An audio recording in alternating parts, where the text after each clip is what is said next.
आवेशित चालक तार के कारण r दूरी पर स्थित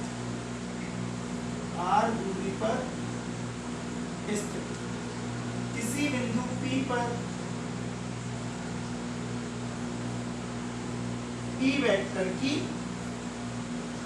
गणना। ये कल हम पढ़ रहे थे टॉपिक, ये हमारा टॉपिक लास्ट टॉपिक चल रहा है, ठीक है ना। और इसमें हमने डेरिवेशन कर लिया था। डेरिवेशन का जो फाइनल रिजल्ट निकल के आया था वो था E वेक्टर बराबर 2k lambda by r r। ये हमारा क्या था, डेरिवेशन का फाइनल रिजल्ट, ठीक है। अब जब हमें रिजल्ट मिला तो हमने यहाँ पे एक चीज देखी कि ये E वेक्टर है ना, वो किस पे डिपेंड कर रहा है, वो डिपेंड कर रहा है केवल और केवल r पर, और वो क्या है, r के इनवर्सली प्रोपोर्शनल है, मतलब r के व्युत्क्रमानुपाती। r के क्या है, व्युत्क्रमानुपाती, ठीक है। r के क्या होता है, ये व्युत्क्रमानुपाती होता है, ठीक है। जब हम इसका E versus R curve draw करने की कोशिश करते हैं, मतलब R और E के मध्य में जब ग्राफ बनाते हैं तो ये ग्राफ कुछ हमारे पास इस तरीके से बन के आता है, ठीक है। ये मिलेगा नहीं, अनंत पे जाके मिलता है, कहाँ जाके मिलता है, अनंत पे।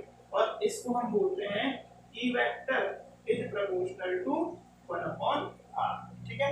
एक्चुअल में ये हाइपरबोला है, ये क्या चीज है, हाइपरबोला है, मतलब ये शेप है, वो कौन सी शेप है, हाइपरबोला। आपको ऐसा ध्यान रखना है, किसकी शेप, आपको केवल ध्यान रखना है कि जो ग्राफ बनता है ना E का और 1/r का समानुपाती है, वो ये वाला ग्राफ बनके तैयार होता है। बात समझ में आई, ठीक है। तो वापस देखो, आज का हमारा टॉपिक क्या है, अनंत आवेशित चालक तार के कारण r दूरी पर स्थित किसी बिंदु P पर E वेक्टर की गणना, जिसका डेरिवेशन हम कल कर चुके थे, ठीक है। इसका फाइनल रिजल्ट हमने क्या निकाला था, E वेक्टर बराबर 2k lambda divided by r r cap, ठीक है। जहां E vector is proportional to क्या है, 1/r है, और ये E और r के मध्य क्या बनाया हमने, ग्राफ बनाया, ठीक है। अब हमें ये फार्मूला पहली बात तो लर्न करना है, याद करना है, फार्मूला याद होना चाहिए बिल्कुल। क्या, अनंत आवेशित चालक तार के कारण जो E वेक्टर निकलता है उसका सूत्र क्या होता है, उसका सूत्र होता है E वेक्टर बराबर 2k lambda divided by r r cap. Clear एकदम, ठीक है। दूसरा पॉइंट, यहाँ पे आपको ये पता होना चाहिए लैम्डा क्या है, ठीक है। तो लैम्डा है q डिवाइडेड बाय l, प्रति एकांक लंबाई आवेश की मात्रा, या फिर हम बोल सकते हैं इसको रैखिक, दूसरी भाषा में क्या बोल सकते हैं हम इसको, ये है आपका रैखिक आवेश, क्या है ये, रैखिक आवेश घनत्व, ठीक है। समझ में आया। अब इन पर बेस्ड क्वेश्चंस आपको करने हैं, तो पहले क्वेश्चन सीखते हैं, फिर नेक्स्ट टॉपिक लेंगे। इसके क्वेश्चंस इंपॉर्टेंट होते हैं, मतलब सबके ही, ठीक है ना, क्वेश्चंस पूछे जाते हैं। इस बार भी बोर्ड में एक क्वेश्चन पूछा था इस रिलेटेड, अभी कराते हैं, पर पहले थोड़ा सा न्यूमेरिकल बेस्ड थोड़ा सा क्वेश्चन देखने की कोशिश करते हैं। आपसे क्या कहा गया कि एक चालक तार लिया गया है, क्या लिया गया है, एक चालक तार, जिसको मैंने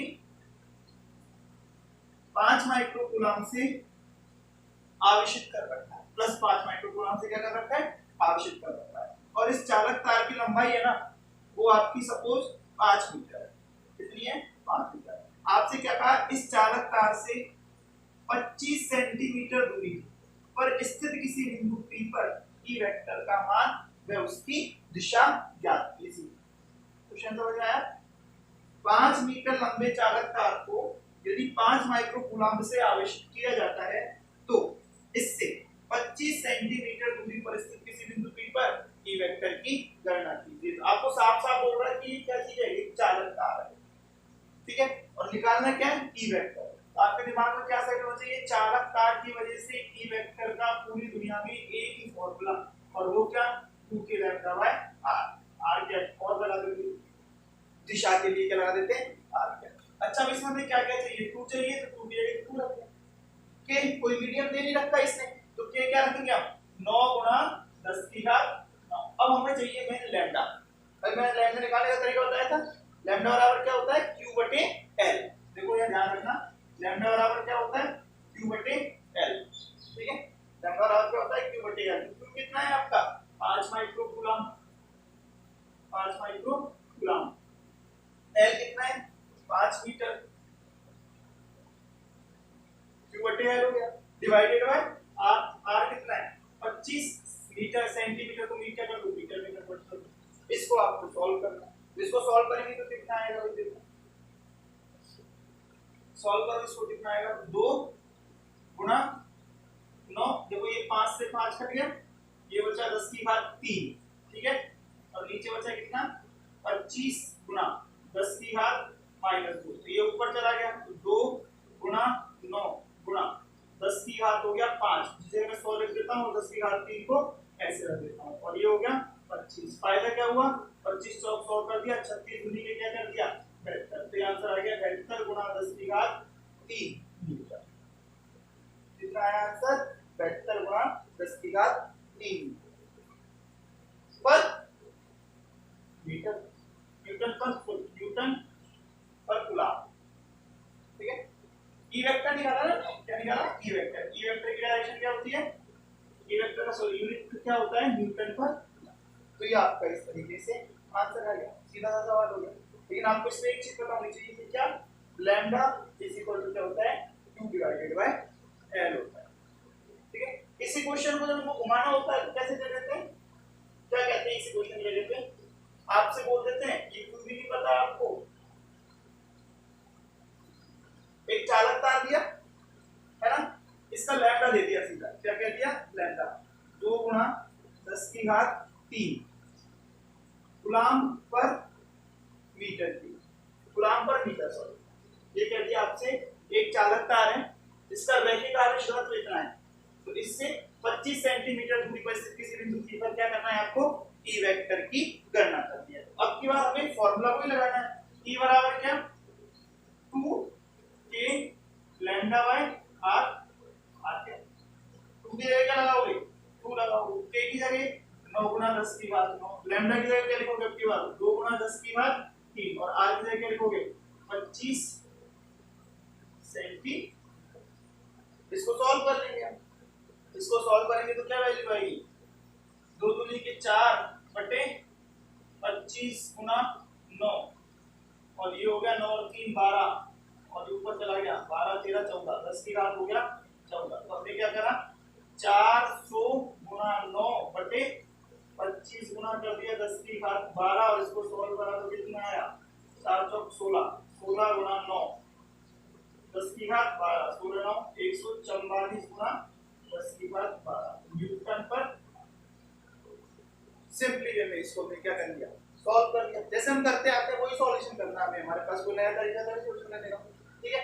बस ध्यान क्या रखना है मात्रकों का कन्वर्जन, मात्रकों को हम बदलते कैसे ये आपको पता होना चाहिए, जैसे कि r सेंटीमीटर में था तो इसको किसमें बदलना जरूरी था, यहाँ पे मीटर में बदलना जरूरी था, तो ये सारी वैल्यूज किसमें की, देखो एक कूलम है एमकेएस पद्धति, ये मीटर है एमकेएस पद्धति, तो इसको अकेला सीजीएस कैसे छोड़ दें हम, ठीक है, इसको हमें किसमें बदलना पड़ेगा मीटर में बदलना पड़ेगा, बात समझ में, ठीक है। एक क्वेश्चन और देखो, क्या कहा आपसे कि भाई एक चालक तार है, इस तरीके से एक चालक तार है ना, जिसको आवेश दिया गया है, और इस आवेश में आपको रैखिक आवेश घनत्व बता दिया कितना 1.6 गुना 10 की घात 3, 1.6 गुना 10 की घात 3, और इसका मतलब हो गया कूलम पर मीटर, ठीक है।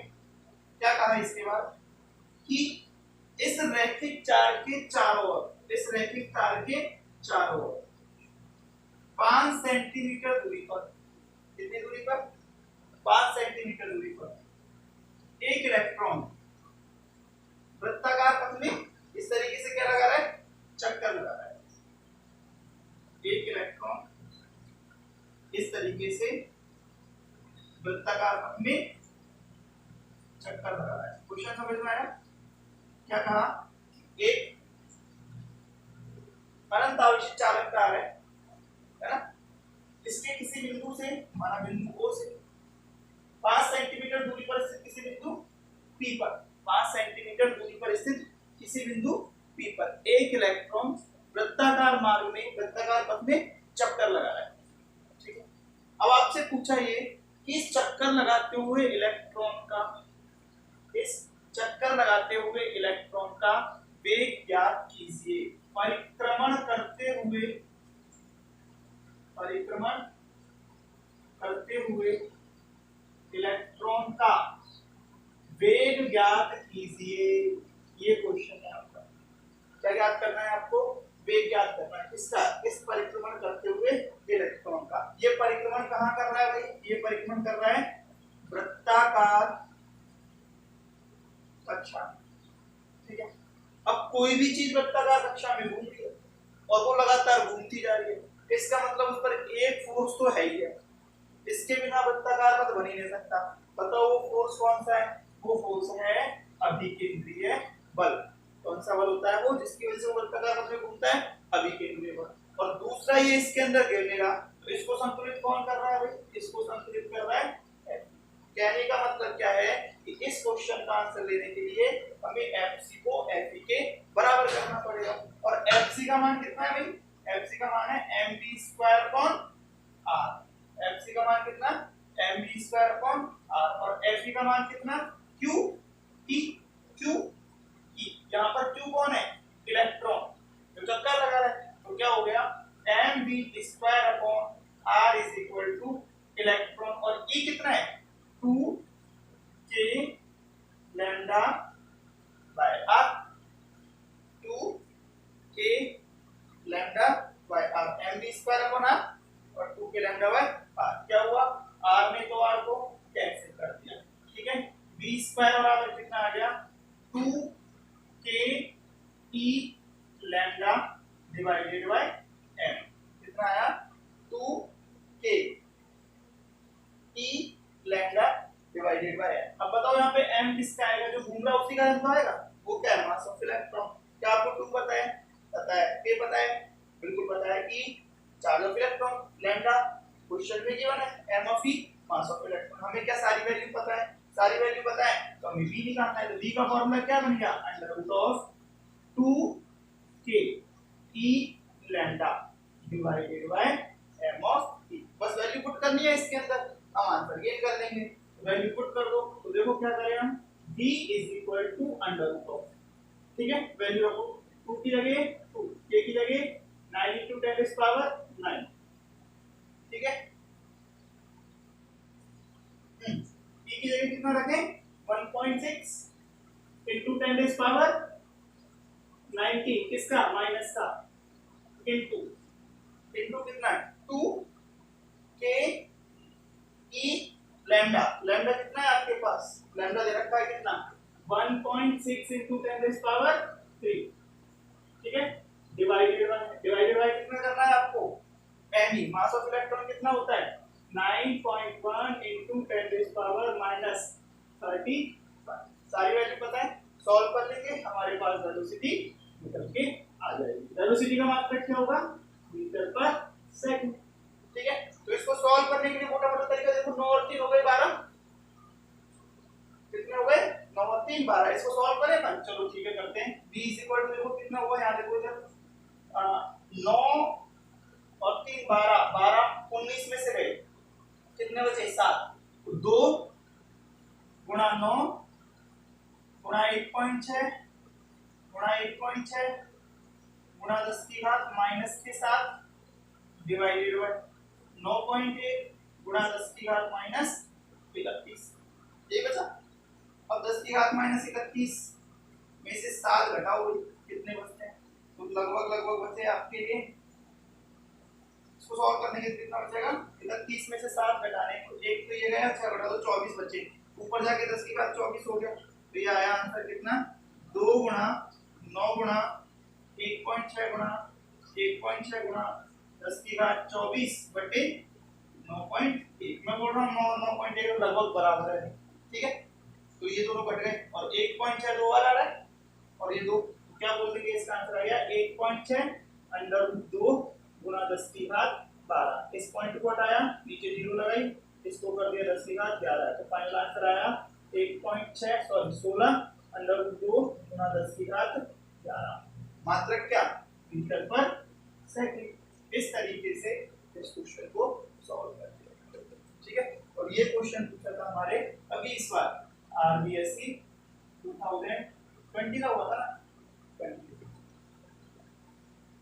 ठीक है, तो ये क्वेश्चन आसान था, है ना, अपनी बुक में भी एज एन एग्जांपल ये आपको दे रखा है। इस क्वेश्चन में ऐसा कुछ खास था नहीं कि हम कंफ्यूज हो, ठीक है, सिंपल क्वेश्चन था। जब कोई चीज वृत्ताकार पथ में घूम रही है और इलेक्ट्रॉन जैसी चीज है, ठीक है, इलेक्ट्रॉन जैसा कॉन्सेप्ट यदि कोई सर्कुलर पाथ ले रहा है तो उस टाइम पे हम सेंट्रीफ्यूगल फोर्स को इलेक्ट्रिकल फोर्स के इक्वल कर देते हैं। कब? जब वो कंटीन्यूअसली सर्कुलर पाथ में मूव कर रहा है, तब जाके इस काम को हम कर पाते हैं। क्योंकि कंटीन्यूअसली सर्कुलर पाथ में मूव करने का मतलब है कि कोई ना कोई फोर्स उसको बाहर से बैलेंस जरूर कर रहा है। वो फोर्स होता है आपका सेंट्रीफ्यूगल फोर्स। कौन सा होता है? सेंट्रीफ्यूगल फोर्स, जो इसको क्या करता है? बैलेंस करने की कोशिश करता है, ठीक है। तो यहाँ पर सेंट्रीफ्यूगल फोर्स इधर कौन काम कर रहा है? F ऑफ C, और सेंट्रीफ्यूगल फोर्स कितना है आपका? F ऑफ C, ठीक है, समझ आ गया? चलो नेक्स्ट, चलो एक क्वेश्चन और देखो, समझ में आ जाए तो थोड़ा समझने की कोशिश करनी है इस क्वेश्चन को। क्या कहा कि भाई ये एक इस तरीके से कोई एक infinite current carry conducting wire है, मतलब सीधी सीधी भाषा में हमारे लिए एक अनंत आवेशित चालक तार है ना। इस अनंत आवेशित चालक तार से ये डिस्टेंस दे रखी है आपको 3/2a डिस्टेंस पे, ठीक है, 3/2a डिस्टेंस पे xy प्लेन में। कौन से प्लेन में? xy plane. तो पहले मेरे को प्लेन बनाना पड़ेगा कुछ ऐसे, x और ये y, ये बनाया x, ये बनाया y, xy प्लेन में, ठीक है, और ये z बना देता हूं मैं। xy प्लेन मतलब, और x z प्लेन में, x z प्लेन में इस तरीके से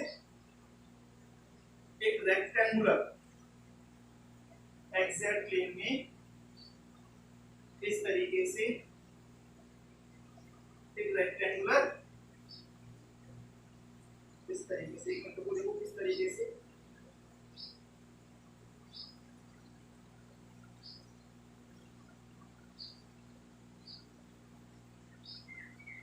इस तरीके से रेक्टेंगुलर क्रिएट करेंगे, ठीक है, जिसका जो सेंटर है ना, सेंटर वो बिल्कुल ओरिजिन पे है, इसका सेंटर कहां पे?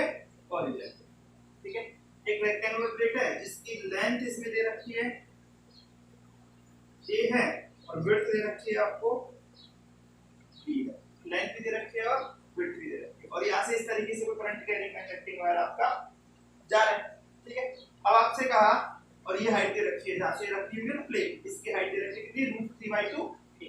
आपसे कहा कि भाई इस प्लेट से पासिंग फ्लक्स कितना होगा, इस प्लेट से पासिंग फ्लक्स कितना होगा। एक्चुअल में क्वेश्चन पूछा इस तरीके से था, यदि इस प्लेट से पासिंग फ्लक्स, ठीक है, q/n है, और एग्जैक्ट क्वेश्चन को एग्जैक्ट देखे तो कितना देखा था? λn/n है। यदि इस तरीके से क्वेश्चन है, ठीक है, तो पूछा यह है कि यहाँ पर n की वैल्यू कितनी होगी, यहाँ पर इस n की वैल्यू कितनी होगी।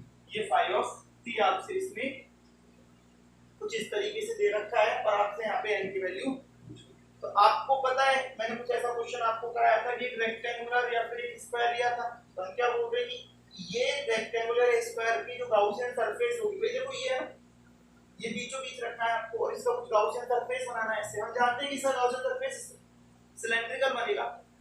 कैसा बनेगा? सिलेंड्रिकल, ठीक है। और अब हमारे पास शेप भी ऐसी आ रही है, हम क्या करें? तो इसलिए सिलेंड्रिकल जगह कुछ और भी बना सकते हैं, ठीक है, लेकिन बना देते हैं ध्यान रखिए कि सारा चार्ज सिमेट्रिक हो, ठीक है, और E वेक्टर A वेक्टर, ये दो चीजों का ध्यान रखना होता है, ठीक है। तो हम बोल रहे हैं कि यदि हम यहाँ पे इस वायर के चारों तरफ इस तरीके से 1 2 3 4 प्लेट लगा के एक इस तरीके से बना दे, समझ आ रहा है कैसे बना दे? जैसे कि ये वायर है, ये वायर है ना, एक प्लेट नीचे लगा दी √3/2 डिस्टेंस पे, एक इधर लगा दी, ऐसे एक ऊपर लगा दी, और एक ऐसे लगा दी, तो ये भी तो एक अपना इमेजिनरी पाथ हो गया, बड़ी आराम से, ठीक है। अब इसको समझना है हमें, तो हम क्या बोल रहे हैं कि भाई 6 तरफ लग गई, तो प्लेट कितनी लगानी पड़ी मेरे को कवर अप करने के लिए? 6 प्लेट लगानी पड़ी ना, इधर भी लगानी पड़ी, इधर भी लगानी पड़ी, ठीक है। तो टोटल जो फ्लक्स है उस 6 से निकले कितना निकलेगा? q/ε0, कितना निकलेगा वहां से? q/ε0। q की वैल्यू कितनी रखी जाए यहाँ पे? q की वैल्यू कितनी रखी जाए? q की वैल्यू रखेंगे हम λ × l, q की वैल्यू कितनी होगी इसके लिए लैम्डा इनटू एल, क्योंकि इसकी भी कुछ लेंथ होगी। इस तरीके से हम इसको सॉल्व करेंगे तो एल लैम्डा के लिए वर्क करेगा लैम्डा इनटू एल। अब यहाँ पे इतना निकल रहा है किससे, एक प्लेट से, तो हमारे पास कितनी प्लेट है, 6 प्लेट है। इतना निकल रहा है, सॉरी इतना निकल रहा है पूरे सरफेस से, तो एक प्लेट से कितना निकलेगा, एक प्लेट से निकलेगा इसका lambda L divided by 6 epsilon not. कितना निकलेगा, lambda L divided by 6 epsilon not. तो वहां n का आंसर क्या आएगा, 6 आएगा। क्या आएगा यहाँ पे, n का आंसर 6 आएगा। बात समझ में आई आपको, ठीक है। इस तरीके से प्लेट की ऐसे इसको कवर किया वायर को। हम क्या कह रहे हैं कि इस वायर के हर एक पॉइंट से फ्लक्स निकलेगा, तो टोटल कितना होगा, पाई अपॉन एप्सिलॉन नॉट होगा, मतलब q अपॉन एप्सिलॉन नॉट होगा। q की वैल्यू रख देंगे लैम्डा एल, क्योंकि प्लेट की थोड़ी सी लेंथ है, हमारी लेंथ है लैम्डा एल, माना कि लेंथ कितनी मान लिया हमने, l मान ली इसके लिए, तो lambda L upon epsilon naught. Epsilon not की वैल्यू आपको पता रहती है। अब क्या है, ये तो पूरे उससे निकला है ना, पूरे फ्लक्स से निकला है। हमें किससे चाहिए, एक नीचे वाले पोर्शन से चाहिए। तो नीचे वाला पोर्शन तो 1/6 है ना, इसका एक सरफेस ही तो है, एक सतह ही तो है, 1/6 से कितना निकल गया, ठीक है। इस तरीके से हम ऐसे क्वेश्चंस को सॉल्व कर सकते हैं, ठीक है। समझ आया ना क्वेश्चन, और भी कई भी क्वेश्चन इसमें बन सकते हैं, ठीक है। आपको इस तरह के कॉन्सेप्ट आने चाहिए, ठीक है। इसके बाद नेक्स्ट, तो स्टूडेंट हमारा नेक्स्ट टॉपिक है समरूप आवेशित अचालक परत के कारण ई वेक्टर की गणना। टॉपिक का नाम क्या है, समरूप आवेशित अचालक परत के कारण ई वेक्टर की गणना, ठीक है। इसके लिए हम क्या करते हैं, एक अचालक परत लेते हैं। क्या लेते हैं, अचालक परत। क्या लेते हैं हम दोबारा से, अचालक परत। अभी अचालक परत का मतलब क्या है, इस चीज को समझो कि अचालक परत क्या होती है। तो हम क्या कहते हैं कि वस्तुएं दो प्रकार की होती है कंडक्शन के हिसाब से, वैसे 3 प्रकार की होती है, पर अभी हम क्या मानते हैं 2 तरह की, एक तो चालक और एक कुचालक, ठीक है। एक तो कंडक्टिंग और एक इंसुलेटिंग, ठीक है। 2 टाइप्स के मटेरियल्स होते हैं, एक तो कंडक्टिंग मटेरियल्स और एक इंसुलेटिंग मटेरियल्स। एक तो चालक पदार्थ और एक कुचालक पदार्थ, ठीक है। तो चालक पदार्थों की खास बात क्या होती है कि कोई भी हम जो उसको आवेश देते हैं ना, तो वो आवेश उसकी सतह पर अपने आप ऊपर आ जाता है। और कुचालक पदार्थ की क्या खास बात होती है कि जो आवेश हमने जहां दे दिया ना, वो आवेश वहीं की वहीं रहेगा, वो खुद चल नहीं सकता, वो आवेश वहां से चल नहीं सकता। ये किसकी खास बात है, कुचालक पदार्थ। तो हमने यहाँ पर अचालक कह लो या कुचालक कह लो, एक ही बात है। तो हमने एक ऐसी परत ली है जिसको हम आवेश देते हैं ना, तो वो आवेश वहीं की वहीं रहता है, वहां से हटता नहीं है, वहां से चलता नहीं है, ठीक है। जैसे कि मैंने ये आवेश दे दिया प्लस q परत के इधर की तरफ, ठीक है। तो ये आवेश इधर की तरफ रहेगा, ये इधर नहीं आ सकता है, पृष्ठ पर कहीं और नहीं जा सकता, ठीक है। तो हमने एक ऐसी अचालक परत ली है जिस पर आवेश क्या है, एक स्थान पर बना हुआ है, ठीक है। इस परत की वजह से जो ई वेक्टर है ना, उसकी डायरेक्शन ऑब्वियसली इधर होगी। परत के कारण ई वेक्टर की जो डायरेक्शन है वो किधर है, इधर, ठीक है। ऐसे ही इसके पीछे हमने चार्ज अलग से लगा दिया, उसकी वजह से जो डायरेक्शन आएगी ई वेक्टर की वो किधर आएगी, ई वेक्टर की इधर आएगी। समझ आ गई बात, ठीक है। इसको हम क्लियरली समझाना चाह रहे हैं आपको कि ये एक आपकी अचालक परत है। इस अचालक परत के कारण हमें ई वेक्टर फाइंड आउट करना है। ई वेक्टर फाइंड आउट करने के लिए हमें इसमें एक तो दिशा फाइंड आउट करनी पड़ेगी, डायरेक्शन फाइंड आउट करनी पड़ेगी, और एक हमें इसका मैग्नीट्यूड फाइंड आउट करना पड़ेगा। इसमें 2 चीज हमें फाइंड आउट करनी है, एक तो डायरेक्शन फाइंड आउट करनी है और एक क्या फाइंड आउट करना है, मैग्नीट्यूड फाइंड आउट करना है। 2 चीजें क्या क्या फाइंड आउट करनी है हमें, एक तो डायरेक्शन फाइंड आउट करनी है और एक क्या फाइंड आउट करना है, मैग्नीट्यूड फाइंड आउट करना है। बात समझ में आ गई आपको। हमने क्या करा, डायरेक्शन फाइंड आउट करने के लिए इसके सेंटर पॉइंट O से r डिस्टेंस पर एक पॉइंट P कंसीडर किया, इसके केंद्र बिंदु से r दूरी पर एक बिंदु P माना, है ना। इस बिंदु P पर हमने एक टेस्ट चार्ज परीक्षण आवेश रख दिया और इस O के दोनों तरफ हमने बराबर दूरी पर 2 अल्पांश भाग, सपोज ये A और ये B माना। स्मॉल एलिमेंट्स हमने लिए, एक को A बोल दिया, एक को क्या बोल दिया, B बोल दिया। अब क्या कह रहे हैं कि इस A की वजह से जो P वेक्टर की डायरेक्शन होगी वो ऐसे जाएगी, इसी प्रकार इस B की वजह से जो P वेक्टर की डायरेक्शन होगी, B की वजह से जो P वेक्टर की डायरेक्शन होगी वो ऐसे जाएगी। अब हम क्या कह रहे हैं कि दोनों की वजह से जो परिणामी वेक्टर होगा वो हम कुछ इस तरीके से फाइंड आउट करेंगे। इसके लिए क्या बोलेंगे, हमने इसके दो घटक कर दिए, मान लो ये थीटा है तो ये भी कितना है थीटा, ये थीटा है तो ये भी कितना है थीटा, तो ये हो गया DEB। DEB एक्चुअल में स्मॉल एलिमेंट है ना, तो इसको DAD बोलना पड़ेगा। DEB ये वाला हो गया आपका sin थीटा, है ना, और इधर वाला हो गया DEB cos थीटा। देखो इस EB के हमने दो घटक करे, cos थीटा sin थीटा। ऐसे ही EA के हमने कितने घटक करे, दो घटक करे। एक तो हो गया DEA sin थीटा और एक हो गया DEA cos थीटा। अब हम क्या कह रहे हैं कि ये दोनों घटक तो परस्पर बराबर विपरीत होने के कारण एक दूसरे के प्रभाव को क्या कर देंगे, निरस्त कर देंगे, और जो परिणामी दिशा आएगी वो क्या आ जाएगी, जो परिणामी दिशा है वो क्या आ जाएगी, ये इस सतह की लंबवत प्राप्त होगी। कहने का मतलब है कि ई वेक्टर की दिशा, ई वेक्टर की दिशा अचालक परत, अचालक परत की सतह के लंबवत प्राप्त होती है। कैसे प्राप्त होती है, ई वेक्टर की दिशा अचालक परत की सतह के लंबवत प्राप्त होती है। ये पॉइंट समझ में आया अच्छे से, ठीक है। अब हम बात करते हैं अचालक परत के कारण ई वेक्टर की गणना कर लिया है, ठीक है। अब ई वेक्टर में हमने किस गणना किसकी करी थी, दिशा की। अब किसकी गणना करेंगे हम यहाँ पर, परिमाण की गणना करेंगे। किसकी गणना करेंगे, परिमाण की गणना।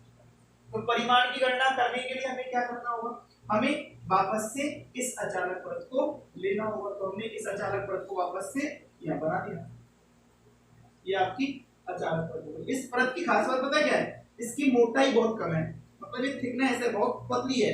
जैसे कि ये मट टेबल आपको इतनी, बस इतनी मान, जैसे कि ये इतना मान लो, ठीक है। जैसे बोर्ड की है ना, थिकनेस क्या बोर्ड की है ऐसी, और लंबाई चौड़ाई इसकी थिकनेस की तुलना में बहुत ज्यादा है, तो हम बोल रहे हैं कि थिकनेस इसकी क्या है, बहुत कम है। थिकनेस क्या ले रहे हैं हम, इसकी बहुत कम ले रहे हैं। ये परत की खास बात है, अचालक परत की खास बात क्या है यहाँ पर, कि थिकनेस हम क्या ले रहे हैं, बहुत कम ले रहे हैं। सारे रिजल्ट उसी के लिए निकाल रहे हैं जिसकी थिकनेस क्या है, कम है। तो वापस हमने इसको क्या कर दिया, इस तरीके से चार्ज कर दिया, आवेश दे दिया कि, और इस आवेश को देते समय मैंने आपको क्या बताया कि ये आवेश कुछ इस तरीके से दिया जाता है कि इधर का आवेश इधर रह जाता है, इसके वजह से ई वेक्टर आपको मिलेगा इधर की तरफ, और इधर का आवेश इधर रह जाता है, इसके वजह से ई वेक्टर मिलेगा आपको इधर की तरफ। दो ई वेक्टर अलग अलग है, ध्यान रखना ना, इधर का ई वेक्टर इधर की तरफ है और इधर का ई वेक्टर इधर की, ठीक है। अब हमें क्या करना है, दूसरा काम, यहाँ पर एक गाउसियन सरफेस। तो गाउसियन सरफेस आपको सिलेंड्रिकल कुछ इस तरीके से चूज करनी है जिस तरीके से आपको बताया जा रहा है, और ये आपको यहाँ पे लर्न करना पड़ता है किस तरीके से हम गाउसियन सरफेस को चूज करें। इसमें आपको दिमाग लगाने की जरूरत नहीं होती है। हम इस तरीके से सरफेस को चूज कर लेते हैं कि आपके जो गाउस के नियम में जरूरत होती है ना, गाउस के नियम में जो भी चीजों की जरूरत होती है गाउसियन सरफेस रख करने के लिए, उन सबको ये क्या कर दे, फॉलो कर ले, ठीक है। तो हमने क्या बोला कि यहाँ पर जो आपकी गाउसियन सरफेस है ना, वो एक बेलनाकार सतह ली गई है। कुछ इस तरीके से क्या ले ली हमने, बेलनाकार सतह, क्या ले ली, एक बेलनाकार सतह। ये बात समझ में आई क्या आपको अच्छे से, गाउसियन सरफेस क्या ले रखी है हमने, एक बेलनाकार सतह ले रखी, ठीक है। अब इधर का ई वेक्टर तो इधर है और इधर का ई वेक्टर इधर। अब हमें कैलकुलेशन किसकी करनी है, कैलकुलेशन करनी है फ्लक्स की। कितने एरिया काम आएंगे इसमें, तो आप बोलोगे इसमें तो 3 एरिया है। कौन कौन सा, ये तो हो गया A1, ये हो गया A2 और एक एरिया हो गया A3, ठीक है। तो टोटल फ्लक्स सबसे पहले किससे निकालते हैं, फ्लक्स की परिभाषा से। किससे निकालते हैं, फ्लक्स की परिभाषा से। तो फ्लक्स की परिभाषा से कैसे निकलेगा, तो फ्लक्स की परिभाषा है क्या, फ्लक्स की परिभाषा है phi is equal to phi t, phi t is equal to phi 1 plus phi 2 plus phi 3। तीनों कैलकुलेशन कर लेते हैं। phi 1 की वैल्यू बताओ कितनी आएगी, phi 1 की वैल्यू आएगी e dot ba1 cos theta 1। phi 2 कितना आएगा, ये आएगा e dot ba2 cos theta. phi 3 कितना आएगा, E dot D A 3 cos, यहाँ पे इनकी वैल्यू रखते हैं तो देखो डी ए 1 ये रहा और ई ये रहा, इसका वेक्टर कितना जा रहा है इधर, दोनों के बीच में एंगल कितना 0 डिग्री, 0 डिग्री हुआ ना एंगल, 0 डिग्री हुआ, थीटा 1 की वैल्यू कितनी हुई 0 डिग्री, ठीक है। तो ये हो गया ई cos 0 की वैल्यू 1 और d a1 का इंटीग्रेशन होता है a1, e a1 हो गया, थीटा 2 इधर गया, देखो इधर जाओ, और a2 किधर है, a2 भी इधर है, दोनों की डायरेक्शन सेम है, तो थीटा 2 की वैल्यू भी कितनी हुई 0 हुई। बस यही चीज ध्यान रखनी है, अचालक परत में यही चीज था। और 90 डिग्री पे कितना हुआ भाई, a वेक्टर कहां ऐसे, e वेक्टर इधर लोगे दोनों तरफ से क्या आएगा 90 डिग्री, तो आंसर क्या आ जाएगा इसका, तो phi of t total flux कितना हुआ, टोटल फ्लक्स हुआ e a1 plus e a2, यहां a1 और a2 क्या मान ले गए बराबर मान ले गए, इसलिए ये हो गया 2e बराबर क्यों माना, तो ये गाउसियन सरफेस में जो सिलेंडर हमने लिया है ना उसमें ये जो साइड वाले एरिया हैं, ठीक है, वो हमने क्या ले रखे हैं, मतलब इनको क्या बोलते हैं हम अनुप्रस्थ काट वाले एरिया है, उनकी वैल्यू, उनका जो एरिया हमने क्या ले रखा है समान ले रखा है। तो फाई ऑफ t कितना निकला यहां से 2pa, ये किसकी वजह से निकला फ्लक्स की परिभाषा से, ये किससे निकला है फ्लक्स की परिभाषा से। अब हम किससे पढ़ेंगे, अब हम पढ़ेंगे गाउस के नियम से, अब किससे पढ़ेंगे गाउस के नियम से, अब किससे पढ़ने वाले हैं हम गाउस के नियम से। गाउस का नियम क्या होता है, phi total is equal to summation of q divided by epsilon naught, ठीक है, समेशन ऑफ q तो आपको q ही रखना है और एप्सिलॉन नॉट ही रखना है, ये इक्वेशन नंबर हो गई। अब क्या करोगे, समीकरण 1 व 2 की तुलना से, comparing equation first and second, तो क्या लिखोगे समीकरण 1 व 2 की तुलना से, तुलना करना आपको आता है शायद, क्या लिखोगे तुलना में बताओ, 2e है ना यहाँ पे, तो क्या लिखोगे 2e a, देखो 2e a बराबर क्या q upon epsilon not, q upon epsilon not. अब हम वैल्यू किसकी निकालनी है, यहाँ पर e की वैल्यू निकालनी है, e बराबर कितना हो जाएगा बताओ, e बराबर कितना होना चाहिए, e बराबर होगा आपका, इन दोनों को उठा के यहाँ रख दूं, क्या हो जाएगा q upon 2a epsilon not, ध्यान से देखो q upon 2a epsilon naught, ठीक है। अब यहाँ पे आपको चार एक चीज और ध्यान रखनी है कि जो हमने लिया है ना ये किसका कॉन्सेप्ट है, ये है पृष्ठ आवेश घनत्व का कॉन्सेप्ट, किसका कॉन्सेप्ट है पृष्ठ आवेश, पहले किसका पढ़ा था हमने रैखिक आवेश घनत्व का, अब क्या पढ़ रहे हैं पृष्ठ आवेश घनत्व का। पृष्ठ आवेश घनत्व सिग्मा बराबर क्या होता है q बटे a होता है, तो q बराबर हम क्या रख सकते हैं यहाँ पर, q बराबर रख सकते हैं सिग्मा a, क्या रख सकते हैं सिग्मा a ने a को कैंसिल किया और e की वैल्यू कितनी आ गई सिग्मा अपॉन 2 एप्सिलॉन, कितने निकल के आ गए यहाँ पर सिग्मा अपॉन 2 एप्सिलॉन, समझ आ गया होगा ना, है ना, बस कैलकुलेशन है, ये फिक्स पैटर्न है, फ्लक्स की परिभाषा से निकालो, गाउस के नियम से निकालो, दोनों की तुलना करो, ई वेक्टर का मान निकालो, ठीक है।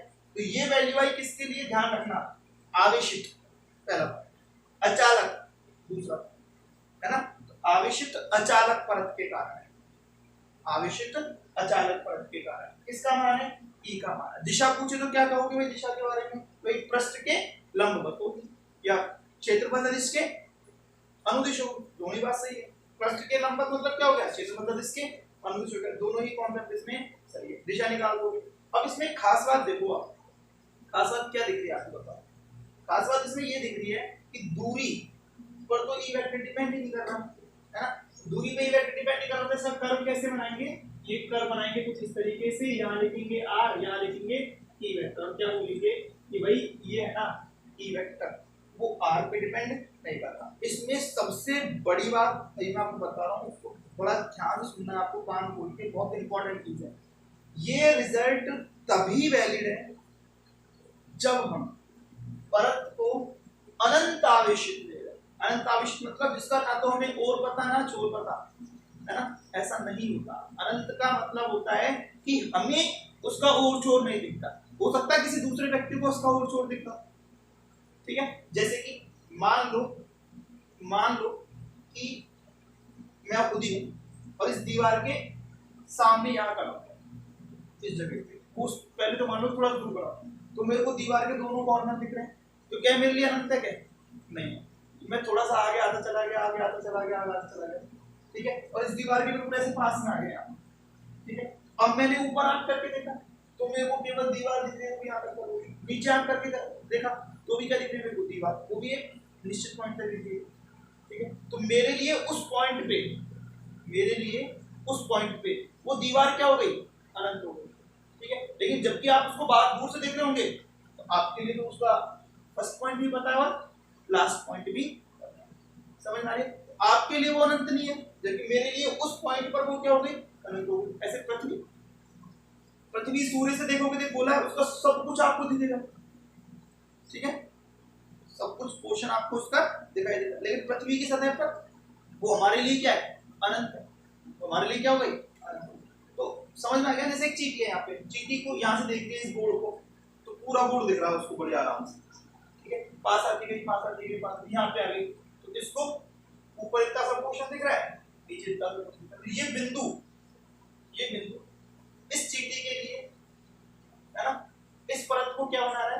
अनंत बना रहा है, जबकि ये वाला बिंदु इस चींटी के लिए इस परत को अनंत नहीं बना रहा। तो ये बिंदु P है ना, जो हम जहां भी ले रहे हैं, ये बिंदु P जहां भी हम ले रहे हैं, उसकी खास बात पता है क्या हुई?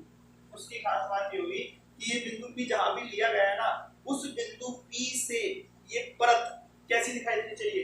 अनंत दूरी पर दिखाई देनी चाहिए, तब जाकर ही ये रिजल्ट वैलिड होगा, अन्यथा रिजल्ट वैलिड नहीं होगा। तो सर रिजल्ट वैलिड नहीं होगा तो नेक्स्ट रिजल्ट क्या होगा? उस कंडीशन में रिजल्ट क्या होगा? उस कंडीशन में ये पूरी प्लेट, मान लो दूरी बहुत ज्यादा हो जाए, तो एक अनंत आवेशित जो प्लेट थी ना इस बिंदु पर, वो एक दूरी पर जाकर बिंदुवत आवेश की तरह काम करने लग जाएगी। जैसे सूर्य भी बहुत बड़ा है, लेकिन वो हमें कैसा दिखता है? एक बिंदु के समान दिखता है। क्यों? क्योंकि उसकी दूरी हमसे क्या है? बहुत ज्यादा है। तो उस समय पर ये पूरी की पूरी परत किसकी तरह काम करेगी? एक बिंदुवत आवेश की तरह काम करेगी। बिंदुवत आवेश की तरह काम करने का मतलब क्या हुआ? भाई हमें इसका सिग्मा पता है, ए पता है, तो क्यू निकाल सकते हैं, ठीक है। तो ये पूरी परत क्या बन जाएगी आपकी? एक क्यू बन जाएगा, एक चार्ज बन जाएगा, पॉइंट चार्ज बन गया क्यू, माना कि ये Q1 हो गया, और जो दूसरा पॉइंट आपका P जहां भी बनेगा वो क्या हो गया? Q2। अब निकाल दो ये वेक्टर, क्या होता है? KQ/R²। इस तरीके से हम इसको फाइंड आउट करते हैं, क्लियर? ठीक है, अब हम पढ़ते हैं इसमें एक न्यूमेरिकल करते हैं, चलो न्यूमेरिकल देखते हैं। टॉपिक का नाम क्या है वैसे इसका? अनंत आवेशित अचालक, तीनों इंपॉर्टेंट है। अनंत आवेशित अचालक, ठीक है, परत के कारण r दूरी पर स्थित किसी बिंदु P पर P वेक्टर की गणना, ठीक है। चलिए क्वेश्चन देखते हैं। आपसे कहा कि भाई ये आपकी एक अनंत आवेशित अचालक परत है, ठीक है, इसका एरिया है 5 सेंटीमीटर स्क्वायर। कितना एरिया इसका? 5 सेंटीमीटर स्क्वायर। इसको मैंने उठा के 25 माइक्रोकूलम आवेश दे दी। कितना आवेश दे दिया? 25 माइक्रोकूलम। और आपसे कहा कि यहां से, है ना, 2 सेंटीमीटर की दूरी पर, कितने सेंटीमीटर दूरी पर? 2 सेंटीमीटर की दूरी पर ई वेक्टर की गणना। तो आपको क्या कहना है? सर इसमें कुछ दिया ही नहीं आपने, इजी क्वेश्चन है। ई क्या हो गया? ई का फॉर्मूला क्या? Q, ये बताया ना, Q/2A एप्सिलॉन। सारी चीजें तो पता है आपको, Q पता है, A पता है, एप्सिलॉन पता है, ठीक है। तो डिफरेंस मतलब इसमें दिक्कत क्या होने वाली है, बस इसका ध्यान रखना है कन्वर्जन का। यहाँ पे माइक्रोकूलम है, NKS, ये सेंटीमीटर है, इसको किस में कन्वर्ट करना पड़ेगा आपको? मीटर में कन्वर्ट करना पड़ेगा। और ये क्या है? सेंटीमीटर, इसको किस में कन्वर्ट करना पड़ेगा आपको? मीटर में कन्वर्ट करना पड़ेगा। सर इसमें क्या कर देंगे, हमें आता है कन्वर्जन। क्या लिखोगे यहाँ पे?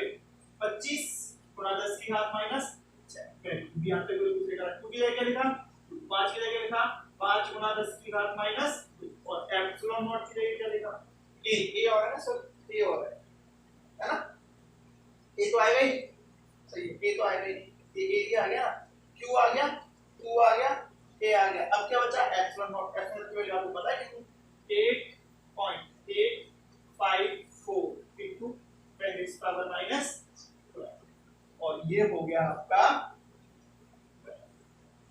बताओ गलती कहां, बताओ गलती कहां, सोचोगे, कमेंट कर दोगे, बता दूं, चलो बता दो। ये सेंटीमीटर स्क्वायर है ना, आपने यहाँ पे लिखा है सेंटीमीटर, केवल क्या लिखा है यहाँ पे सेंटीमीटर, सेंटीमीटर स्क्वायर के लिए आपको क्या करना पड़ेगा यहाँ पे 10 की घात माइनस 4 करना, ठीक है। इस बात का ध्यान रखना, ये बहुत माइनर मिस्टेक है जिसकी वजह से कंपटीशन में मानो कम से कम 2 से 3 सवाल आपके गलत हो जाते हैं यदि इस बात का ध्यान नहीं रखा गया। सेंटीमीटर क्यों, चाहे वैल्यू एक ही है देखो ध्यान से, लेकिन ये जितनी बार स्क्वायर हो रहा है, जितनी बार स्क्वायर हो रहा है, समझ रहे हो, जितनी बार स्क्वायर हो रहा है उतना ही आपको यहाँ पे 10 की पावर माइनस लगाना पड़ेगा। एक्चुअल में ऐसे भी तो हो सकता था, सोचो 5 सेंटीमीटर इनटू 1 सेंटीमीटर, समझ आ रही बात, या फिर ऐसे भी हो सकता था, कुछ भी हो सकता था, कुछ भी हो सकता था। सेंटीमीटर सेंटीमीटर मतलब इसका रिजल्ट 5 आना चाहिए, तो नहीं जाता था। सेंटीमीटर सेंटीमीटर ये 2 सेंटीमीटर की डिस्टेंस है ना, तो यहाँ पे 2 बार माइनस लगेगा। इस बात को काट मान लो, क्षेत्रफल में 10 की घात माइनस 4 जब भी जरूरत पड़े, हमेशा नहीं सेंटीमीटर को मीटर में कन्वर्ट करना हो, मिलीमीटर हो तो कुछ और लगे, बट ऐसे नहीं एक बार लगा के। ये कॉमन मिस्टेक हर साल बच्चों से होती है, हर साल का क्वेश्चन है, फिक्स है, हर साल का होना बच्चों का। यहाँ पे इस बात को आपको याद, यदि यहाँ पे आयतन होता, क्यूब होता तो क्या लिखते 10 की घात माइनस 6। क्लियर, समझ आ गया, कोई डाउट, चले आगे कर दो बाकी किसी कुछ था नहीं, एक चीज बतानी थी जो कॉमन मिस्टेक है। चलो एक क्वेश्चन और लेते हैं, अब सीधा सा क्वेश्चन, ठीक है। क्या कहा, एक अनंत आवेशित चालक परत है जिसके लिए सिग्मा आपको दे रखा है 2.4 इनटू 10 पावर माइनस 16 कूलम पर मीटर, ठीक है। अब आपसे कहा इसकी वजह से जो ई वेक्टर मिला ना आपको, इसकी वजह से जो ई वेक्टर मिला वो मिला 4.8 न्यूटन पर कूलम। कितना मिला इसके वजह से ई वेक्टर मिला, वो कितना था 4.8 न्यूटन पर कूलम, ठीक है। कितना मिला 4.8 न्यूटन पर कूलम, ठीक है। यदि आपसे बोला एप्सिलॉन आर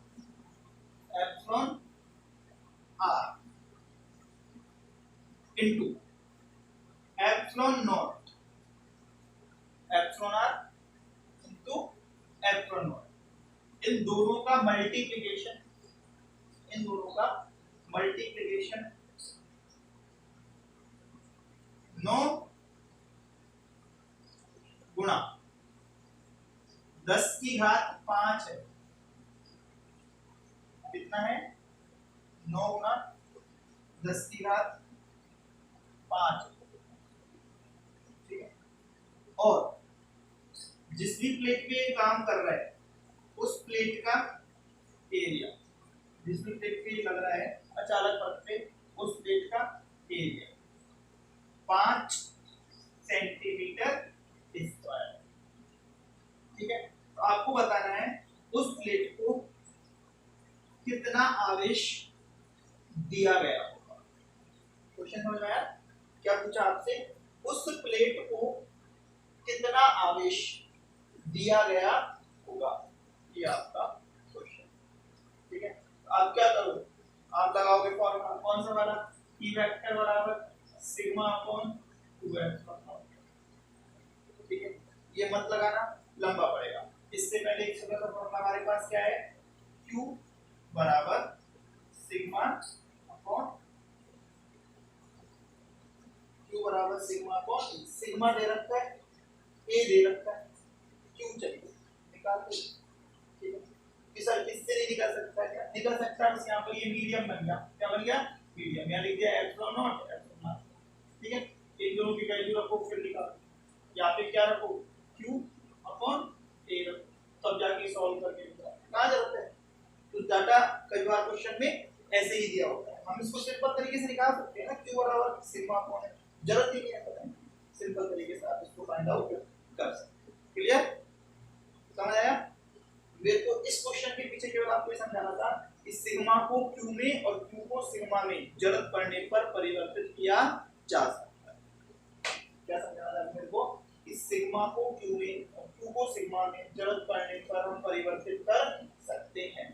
और अचालक परत के कारण जो E वेक्टर है ना, वो सिग्मा अपॉन 2 एप्सिलॉन नॉट होता। ठीक है, नेक्स्ट क्वेश्चन। अब की बार क्या कहा हमने कि एक चालक परत लिया इस तरीके से, ठीक है, और इसको बोल दिया मैंने, इसको मैंने चार्ज दिया पॉजिटिव इस तरीके से। ठीक है, ऐसे मान लो आप ये पूरी प्लेट है ना, अचालक है ना, तो इसके अंदर वाली सतह पर हमने कितना चार्ज दिया? ये बाहर वाली पे भी कितना ही है, पॉजिटिव है, दोनों भी सेम है। और एक अचालक परत और ले ली मैंने, और इस पे भी मैंने कितना चार्ज दे दिया? पॉजिटिव चार्ज, दोनों पे पॉजिटिव। ठीक है, मान लो इसकी जो डेंसिटी है वो सिग्मा है और इसकी डेंसिटी भी क्या है? मेरे पास क्वेश्चन ये कि आपके पास 3 पॉइंट है A B, आपको बताना है E A वेक्टर की वैल्यू क्या है, E B वेक्टर की वैल्यू क्या है और E C वेक्टर, तीन चीजें। E A वेक्टर की वैल्यू क्या है, E B वेक्टर की वैल्यू क्या है, E C वेक्टर की वैल्यू क्या है। ठीक है, तो बताओ कैसे निकालें? देखो A वेक्टर पर किस किस का इफेक्ट पड़ रहा है? A वेक्टर पर प्लेट 1 की वजह से हमें E वेक्टर निकालना है, एक चार्ज रखना पड़ेगा ना सबसे पहले, क्यों नॉट 1 की वजह से ये चार्ज को क्या करेगा? इधर की तरफ कर देगा, देखा? इसकी वैल्यू कितनी आएगी? E, मान लो ये E1 वेक्टर है, ठीक है, और ऐसे इसकी वजह से भी इसको किधर धक्का पड़ेगा? इधर की तरफ पड़ेगा, ये हो जाएगा E2 वेक्टर। ठीक है, E1 वेक्टर और E2, ये बात समझ में? दोबारा देखो, ये इसको इधर सरकाएगा, ये भी इसको इधर ही सरकाएगा। E1 वेक्टर की वैल्यू कितनी? E1 वेक्टर की वैल्यू है सिग्मा अपॉन 2 एप्सिलॉन नॉट, और E2 वेक्टर की वैल्यू कितनी है? ये भी क्या है? Sigma upon 2 epsilon. Total value कितनी हो गई? एक ही डायरेक्शन में दोनों जुड़ जाएंगे, तो कितनी हो जाएगी? Sigma upon epsilon not. सीधा लिखो ना, सिग्मा अपॉन एप्सिलॉन नॉट। तो हम क्या बोल रहे हैं कि यहाँ पर जो EA वेक्टर आएगा ना, EA वेक्टर, उसकी वैल्यू कितनी होगी? इसकी वैल्यू होगी सिग्मा अपॉन एप्सिलॉन। बात समझ में आई क्या? इसी तरीके से EC पे जाओ, इस प्लेट की वजह से धक्का लगेगा, चार्ज इधर जाएगा, है ना, दूसरी प्लेट की वजह से धक्का लगेगा, चार्ज इधर जाएगा, और EC की वैल्यू कितनी हो जाएगी? सिग्मा अपॉन एप्सिलॉन, क्योंकि A1 और A2 दोनों एक ही डायरेक्शन में होने की वजह से जुड़। ठीक है, अब आते हैं हम यहाँ पर, रखा चार्ज Q1, इसने इसको धक्का दिया, इधर गया, इसने इसको धक्का दिया, इधर गया, ये तो आया 1 की वजह से और ये आया 2 की। दोनों चार्ज सेम है, दोनों चार्ज सेम है, चार्ज डेंसिटी दोनों की क्या है? सेम है, इसलिए हम क्या बोलेंगे कि जो EB वेक्टर है ना, वो क्या हो जाएगा? बड़ा फेमस क्वेश्चन है, क्वेश्चन समझ में आया ना? कुछ नहीं करा हमने, दो चालक परत ली है, दोनों को समान आवेश दिया, तो आपसे 3 डिफरेंट बिंदुओं पर E वेक्टर की वैल्यू पूछी। आप क्या कहोगे? जब प्लेट समान आवेशित है, जब प्लेट समान आवेशित, बाहर तो मान होता है और अंदर क्या होता है? 0 होता है। ठीक है, बाहर तो मान होता है और अंदर क्या होता है? 0। बाहर कितना होता है? दोनों जुड़ जाते हैं। मान लो ये सिग्मा 1 और सिग्मा 2 होता तो यहाँ पर आंसर कितना आता? Sigma 1 plus sigma 2 divided by 2 epsilon not.